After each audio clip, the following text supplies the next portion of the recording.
All right, ready to dive in.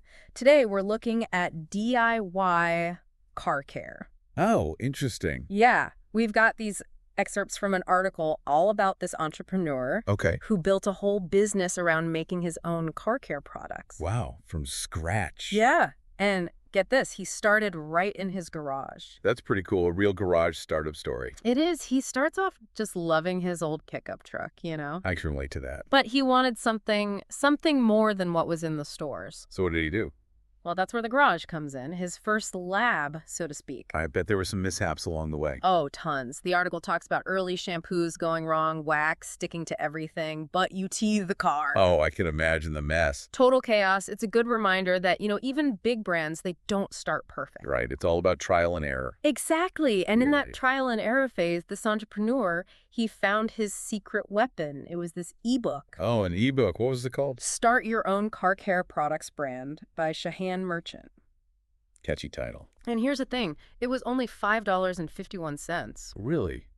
That's surprisingly affordable. Right. It makes you think maybe Merchant really wanted to make this accessible. To anyone who has a dream, yeah. Exactly. And our entrepreneur, he says this ebook, it wasn't just recipes. It was more than that. Way more. He called it a blueprint for building a whole business. Wow. And it had formulas for all sorts of car care products, too. Oh, yeah, tons of them. But let's focus on shampoo for a sec. That's where things get interesting. Okay.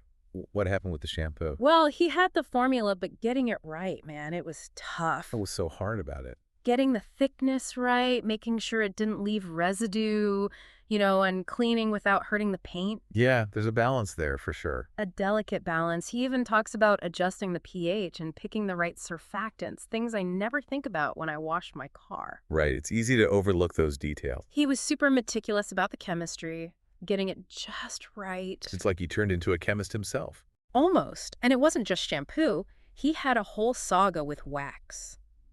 Oh, tell me about it. Some batches were too thick, some didn't give that deep shine people want. So he had to experiment a lot. Constantly tweaking and testing, trying to hit that sweet spot between consistency and shine. It sounds like a lot of work. Oh, it was. And then there were the coolants. Coolants are essential, right? Absolutely. Keep those engines from overheating. Exactly. But he realized there's a whole world of coolants out there. Like what?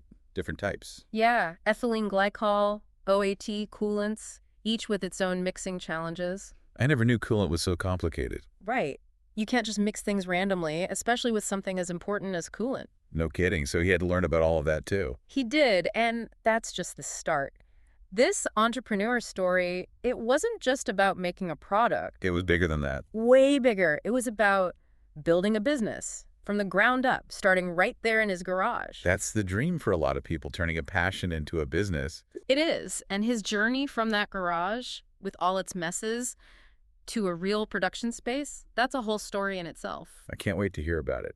From sticky messes to a real production space, that's quite a transformation. It is. He really turned that garage around. Yeah, Went from tinkering and experimenting. a full-blown production line. Exactly. He even used tips from the ebook about organizing the workspace, making it efficient. And safe, I imagine, working with those chemicals. Oh, yeah. He talks about setting up ventilation, organizing everything, thinking about the flow of production. Smart, especially when you're dealing with stuff that could be hazardous. He even got advice from a safety inspector, just to be sure. Always good to have a second set of eyes, especially when safety's involved. And it wasn't just the physical space. He realized he needed a strong brand, too. Well, branding is super important.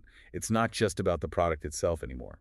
Right. He didn't just want to sell stuff. He wanted to share his story, his passion for car care. Connect with the customers, make it personal.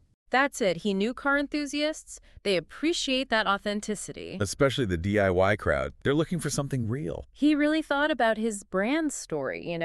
He wanted it to resonate with his audience. To speak to them directly. Exactly. He knew they were looking for quality, not just a quick fix. Someone who understands their needs. Absolutely. And he didn't just wait for customers to find him. He went out there. Oh, how do you do that? He set up a booth at a local car show. Wow, that's a great way to get direct feedback. It was. He talks about how valuable those face-to-face interactions were. Seeing people's reactions, answering questions. Yeah, you can't get that from online reviews. It's that human connection. It builds trust. And he used that feedback to improve his products even more.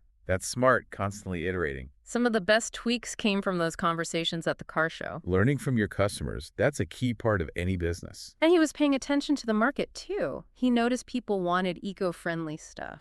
Makes sense. Sustainability is becoming more important. He started using biodegradable ingredients, sustainable packaging. It's not just a trend, it's what people want. He really wanted to build a responsible business, not just a successful one. That's commendable, thinking about the bigger picture. And then there were the regulations, the legal stuff, Ah, yes. The less glamorous side of running a business. especially when you're making chemical products. There's a lot to navigate there. He talks about compliance, working with experts to make sure everything was safe and labeled correctly. It's crucial. You got to protect your customers and your business. He understood that trust was everything. He was so passionate about making quality products.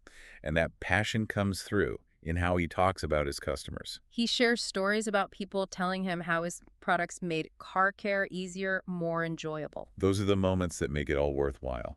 It's clear this wasn't just about money for him. It was about making a positive impact. On his own life and the lives of his customers. He took something he loved, combined it with hard work and a willingness to learn. And turned it into a thriving business. It's really inspiring, you know? It shows what's possible. Absolutely. It's a testament to the power of passion and perseverance. Yeah, it really makes you think, what's possible if you set your mind to it? It does. It's proof you don't need some fancy degree or ton of money. You don't need a big investor, a big loan. Just curiosity, a little bit of guidance, like that ebook and that drive, that passion. He had that classic entrepreneurial spirit, you know?